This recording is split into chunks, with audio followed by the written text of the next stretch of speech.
The Notebook of Doom. Book 5. Whack of the P-Rex.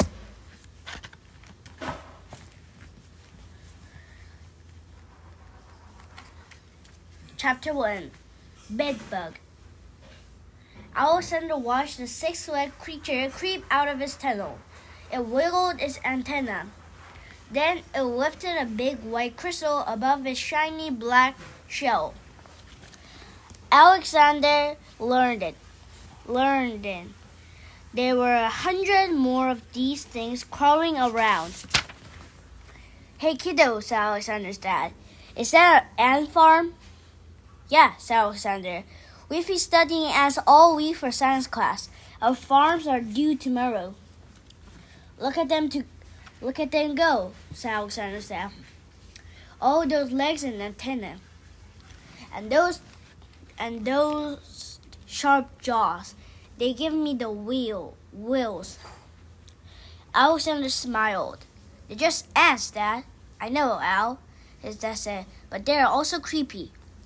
Alexander has seen things much creepier than bugs since moving to Starmount.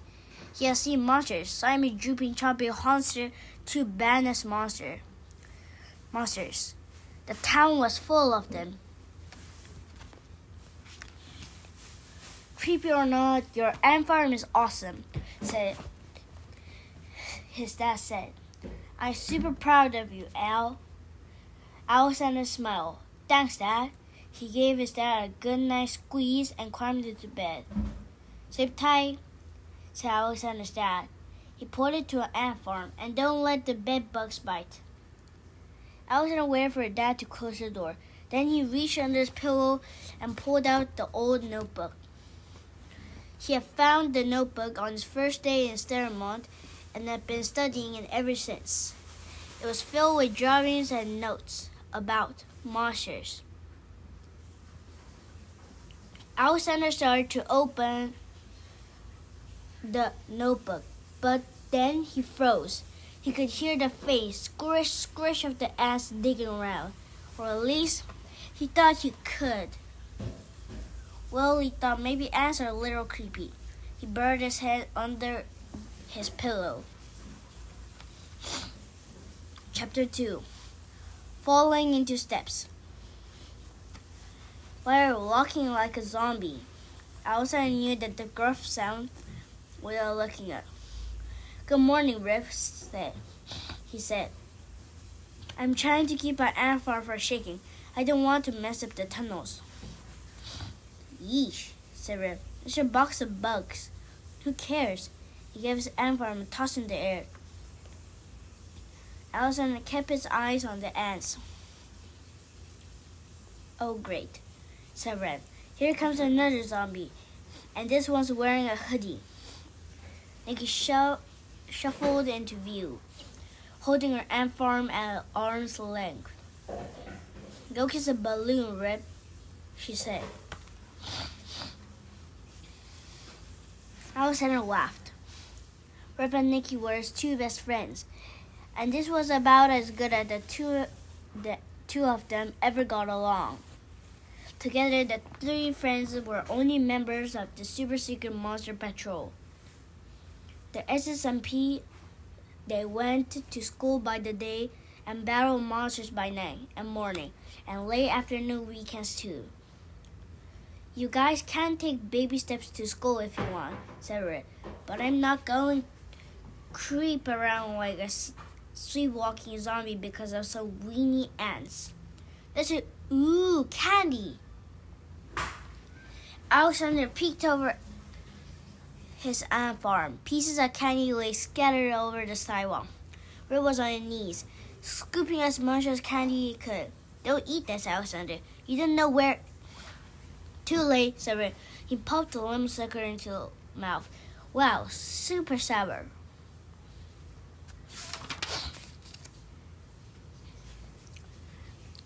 "Was there a parade?" said Nikki. "Sometimes people throw candy to parade floats. And look, there are shards of paper like confetti near the curve." Alexander thought for a moment. "I think we have heard if there been a parade, he said. Especially a parade where something crashed into a pole. Alexander pointed up to nearby a lamppost. Rick gave a sucker a slurp. Yeah, it was totally wrecked. This lamppost was fine yesterday, Alexander said. He took a step back to look at the damage. That means, whoa. Alexander stumbled back and fell backward into a huge hole. Salamander, Nicky yelled. Are you okay? Salamander was Alexander's nickname. His friends called him that when you're joking around, doing homework together, or helping him climb out of a big hole. Oh no, said Alexander. He held up his ant farm. The glass was crackled and the sand was shaken up. Alexander slid the ant farm into his backpack. Sorry, ants, he said. I didn't even see that hole. A salamander, Rip said. He crunched over the rest of his sucker and pointed out the ground with a stick. That's no hole. It's a giant footprint. Chapter 3. Sweat Up. That footprint was as big as a kettle pool, said Alexander. He lagged behind Rip and Nicky as they walked down the hill toward school. His nose was buried in the notebook. What could have made such a surprising footprint? Asked Rip. It had to be a monster, Alexander said. He flipped to a page with sticky purple thumbprints along one side. Listen to this, guys. Trample hamster. Cute little critter with enormous feet. Habit. The strip of grass between the sidewalk and the street. Shoe-in. Trample hamsters were size 340. Diet. Anything flat and round. Pancakes, tortillas, bologna slices. Behavior. Trample hamsters love stomping on things with flat, they're perfectly round, elephant feet. Warning. Trample hamsters dislike geese. Waddle around honking to avoid getting flattened. Alexander closed the notebook. I'm not sure if the footprint was a trample hamster. Let's ask the oldest member of the SSMP, said Rip, pointing him. Him? Said Nicky. He never wants to help.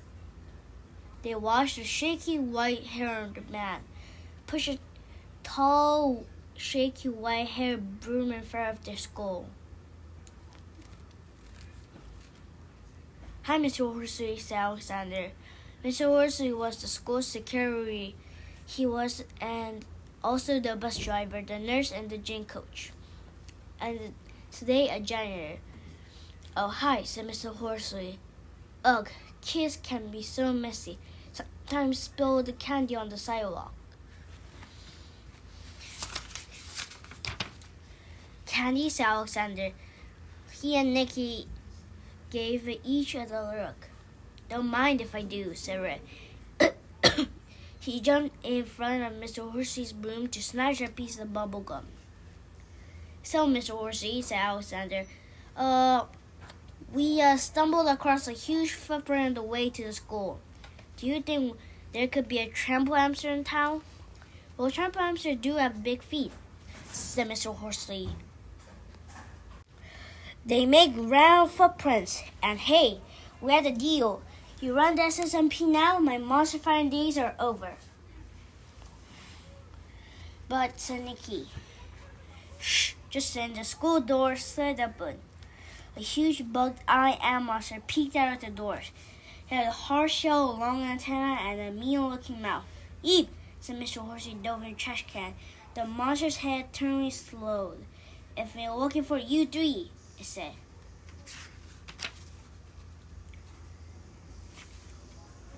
Chapter 4. Showstopper. Actually, it wasn't an ant monster popping out of the door. It was Alexander's teacher, Mr. Plunkett. He was wearing a full-body ant suit. Happy Ant Day, students, he said. head to auditorium right away. We're having a surprise assembly. He handed Alexander a red flyer. Grab a seat and guard your sweets for Ant Day. Where? The auditorium. When? Right now. Oh, said Alexander. So Mr. Pumpkin chuckled. Did something follow you out of the bathroom this morning? Hush, Alexander. You got toilet paper stuck to your shoe, said Nicky. Alexander looked down. Sure enough, with a white stripe of paper trailed behind his heel. He tore it off and tossed it into the trash. Okay, Sticky Fist, said Rip. Let's head to the auditorium and get this over with. Alexander followed his friend into Starmont Elementary, which used to be Starmont Hospital. This building is an auditorium, he asked. They came to a set of doors. Yes, said Nicky. This used to be the room where doctors could watch other doctors do surgery. We're going to need surgery on their brains after sitting through Pumpkin's Ant Day assembly, said Rip. The three friends sat in the back of the crowded auditorium. A moment later, the lights went out. Rip tossed a piece of bubble gum into his mouth. Mr. Pumpkin came out to the stage in his ant suit. He was wheeling out something tall and flat, covering a sheet. Good morning, Starmont Elementary, Mr. Pumpkin said. Every year I have students keep ant farms, and every year I collect those ant farms. But where they put all the ants? The crowd was silent. Red snapped his gum. Mr. Pumpkin smiled. I add them to this. He yanked away the sheet, revealing a glass rectangle the size of a billboard. The glass was filled with sand. The sand was filled with tunnels, and the tunnels were filled with ants, millions of them. A giant ant farm, said Alexander. That's no farm, said Nicky. That's an ant city. The crowd cheered until a voice shouted from off stage, Stop! Everyone gasped as Principal Vanderpants charged out of the stage. Mr. Pumpkin took a few steps backward. How dare you bring this insect in Starmont Elementary, said Mr. Vanderpants, especially after what happened to our old school. Alexander looked over to his friend. Nicky shrugged. Rip was busy blowing up a bubble. Mr. Pumpkin said. You said the assembly would be educational, said Mr. Vanderpants said. But instead you brought in millions of pests. Move this project outside, behind the school. She faced the audience. Students, you have lunch early today. Bring your backpacks up at 4. You will have a science class outside the playground. The students cheered, louder than before. Mr. Pumpkin's antenna drooped as he dragged his ant farm off stage. Now, Mr. Vanderpump continued, I will be giving you a surprise spelling quiz. The cheering stopped. The first word is, she paused. Then she pointed to the back row. Ripley Bonsky, she growled. No gum in the school. Pop. Chapter 5. Shake on it. After the world's longest spelling quiz, the students headed to the cafeteria. Oh, rats, said Nicky. I miss having a pie for lunch. Alexander, Rip, and Nicky sat at their usual table. Alexander pulled out his lunchbox out of the backpack. It was covered in sand from his treacle ant farm. Hey, Nicky, he said. I packed some strawberry gummies for you. Thanks, Salamander, Nicky smiled, flashing her sharp-looking fangs. She had secreted a monster, a good monster, called a vampire. Vampires love red, juicy treats. Alexander brushed off his lunchbox and then flipped it open. Ugh! He jumped out of a chair. Rip and Nicky peeked inside the lunchbox. It's full of ants. Most of them were crawling around the red gummies. Looks like ants really do love the sweet stuff, Rip said. Were those ants in your backpack? Asked Nicky, taking an ant-free gummy. They must have crawled out of the cracked ant farm, Alexander said. So much for you, science project. Alexander sat back down. He checked his sandwich for bugs. There were none. He took out a bite and watched the ants march around his lunchbox. Cheer up, said Rip. It's not like Pumpkin needs any more ants. There's a zillion in the giant ant farm. He tossed Alexander peppermint. Alexander made a yuck face. Is it more sidewalk candy? Yep, said Rip. I still have a few pieces left. No thanks, Alexander said. He scooped the peppermint back to Rip. We'll really need to figure out what kind of monster left the footprints. I don't think it's a trample hamster, since the footprint was around, but it still must be big enough to boom. There was thundering rumble around the whole building. Shook a few seconds. The cafeteria grew quiet. What was that? Asked Rip. Was it an earthquake? Said Nicky. Alexander shook his head. He was interrupted by a loudspeaker. Attention! This is Principal Vanderpass. You may have noticed a minor vibration. This shaking was likely caused by bulldozers at our new school building down the street. There is no reason to panic.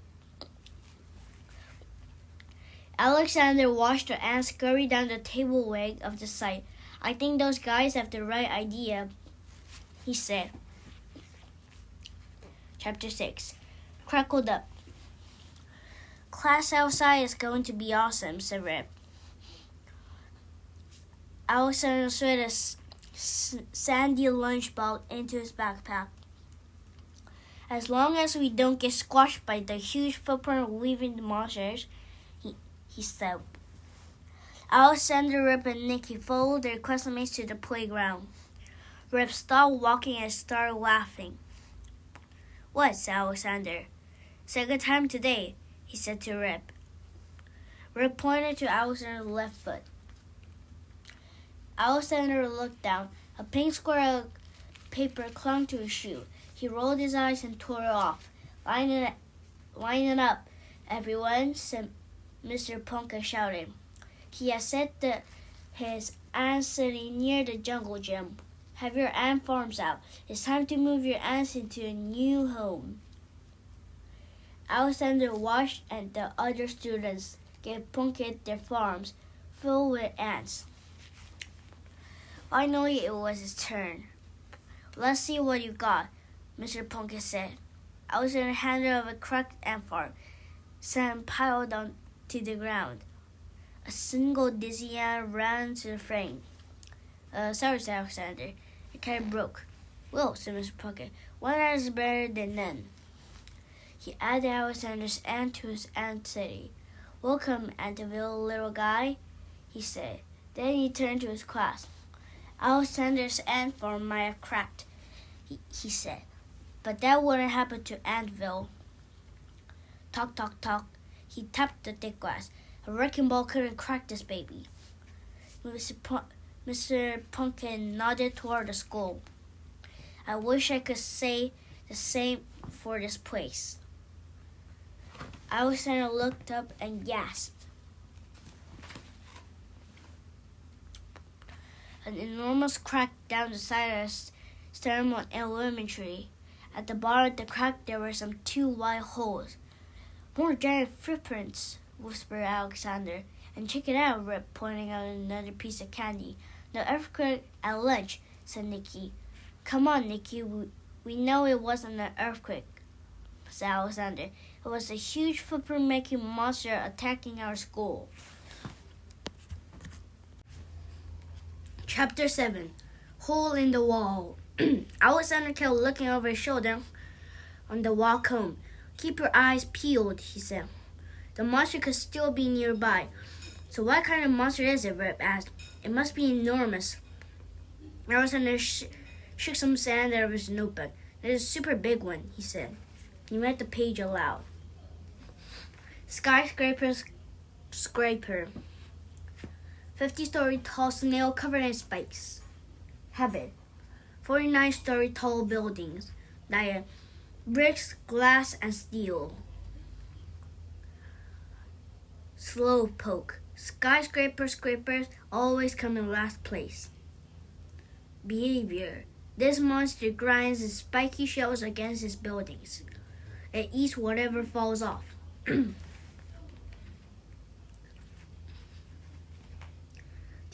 What do you think, guys? Alexander asked. Sharing the notebook.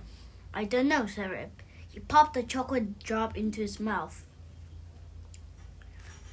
That snail thing attacks skyscrapers, not lampposts and grade schools. Good point, said Alexander. I wonder if boom. The ground shook. A trash can fell over his leg and rolled down the sidewalk, stopping Alexander's feet. Did you hear that? Alexander asked. The air was still. In the distance, a woman was jogging with her dog. Rip swallowed. That must be boom. The tree shook even more, and then Grrr! A terrible lizard-shaped monster rose over the roller rink. It was partly hidden by the trees. Alexander squinted. Is it a dinosaur? He asked. I think so, said Rip. Just then, the jogger bounced past, taking to her little dog. Some strange weather we're having, huh, Sniffy? She jogged off, smiling. The dinosaur thing is right there, said Nikki. How could she not have seen it? Hold on, it's moving, said Rip. The monster dropped down behind the big roller rink. Alexander started running toward the rink. Come on, guys, we need to get a closer look. They ran over and peeked around of the building. Where did the dino thing go? Said Nikki, looking around. I don't know, said Rip. But look what it did. A huge hole had been smashed into the back of the whirl rink. There were gigantic footprints everywhere. Hundreds of candies lay scattered around. That dino thing is definitely our building basher, said Alexander. But what's with the candy? Asked Nicky. We seen gobs of it next to everything this monster has smashed. Maybe it's a bait, said Alexander. Maybe the monster throws candy around to trap the kids who eat it. In that case, said Rip, let's scram. He pulled the jawbreaker. Yeah, and I should get home. It's almost dinner time, said Alexander, but tomorrow's Saturday. Let's meet at SMP headquarters, first thing in the morning, to make battle plans, said Rip. Yes, and in the meantime, said Nikki, try not to get stepped on. Alexander looked back at the extra large footprints, then ran home. Chapter 8. Sticky Situation. Al, you're home, said Alexander's dad. He was on the front porch, reading the latest issue of Captain Cuspid. How did everything go with your ant farm? Ant farm? Alexander asked, looking at his shoulder. Oh, I forgot about that. Really? Said Dad. What can make you forget something so important? I bet your ant farm was a big smash. Oh, yeah, said Alexander. You could say that. His eyes darted toward the swaying treetops across the street. Alexander gulped. Dad, can we go inside now? Sure thing, Al, his dad said. As soon as you get the paper off your shoe. Alexander blinked. Not again, he said. He pulled a strip off the paper off the bottom of his shoe. This time the paper was bright green and covered in sticky purple goo. This is toilet paper, he thought. He touched the goo and gave a sniff. Sour grape? Taffy? He thought. More candy. This must be connected to a dino monster. But how? Alexander looked at a sticky purple finger. He gasped. Purple thumbprints! He dashed upstairs to his room. He opened the notebook and trampled hamster pages. Purple thumbprints ran along one side. He sniffed. The page smelled grapey. The next 2 pages were stuck together by purple taffy. He carefully peeled the sticky pages apart. Ah! He shouted. P. Rex. Pinatasaurus Rex. The P stands for pinata, like the colorful paper container you burst open at the cousin's birthday party. Instead, this is a pinata inside of a T-Rex. Howdy. T-Rexes are friendly to smaller pinata monsters. Habit. Outdoors, they weigh too big to come inside. Diet. They don't eat anything. That's because they're full of candy. Behavior. P-Rexes love smashing things. The bigger, the smasher. Warning. Whack a P-Rex before it whacks you. Here's out. Wear a blindfold and a spin around 3 times. Wile up the P-Rex with a stick. Watch it break open. Psst. Sweet surprise inside. Alexander closed the notebook. Everything made sense now. The giant footprints, the piles of candy, the smashed buildings, even the paper stuck to his shoe. He couldn't wait to tell Rip and Nanny and Nikki. Chapter 9. Battle Plan. Alexander raced through the woods bright and early the next morning. He came to an old caboose, the SSMP headquarters. He rushed inside. Nikki was studying a map of Sterimont. Rip was eating a peanut butter cup. Gross, Rip, said Alexander. Did you find that on the ground too? Rip nodded. Yep. Next to a flattened mailbox. I wouldn't eat it if I were you. That candy came from latest monster, warned Alexander. Rip swallowed. Say what? Alexander webbed his notebook. Look, I found this model last night. It's right here, he said. A pinata monster. He showed the P-Rex pages to Rip and Nanny. A pinata, said Nikki. Like the kind you break open at birthday parties? Yeah, said Alexander. This one wants to break things that open all over Ceramon. Rip poked at the P-Rex dryly, leaving a chocolate smudge on his belly. Sounds like this monster will be easy to beat. We tap him with a stick and pow, sweet surprise time. We'll have a lifetime supply of candy. But the P-Rex is enormous, said Nikki. How can we hit it without getting smashed? The notebook says the P-Rex is nice to little pinata monsters, said Rip. Too bad we don't know any, he snorted. Alexander clapped Rip on the back. That's it, he said. We have to fool the P-Rex. We'll become a pinata monster. Huh? Asked Rip. Here, I'll show you, said Alexander. He flipped over the map of Sterimon and started sketching on one back. Super secret battle burrow. A donkey-shaped pinata suit. Get for getting close to the P-Rex. Weapon system. Ray candle, yardstick, bananas. Bandanas. Colorful paper show. Captain Alexander steers. First mate, Nikki, back support. Anchor, Rip, bringing the rear. Great plan, Salamander, said Nikki. She pulled out a box of art supplies. It's burrow building time. Chapter 10. Follow the leader.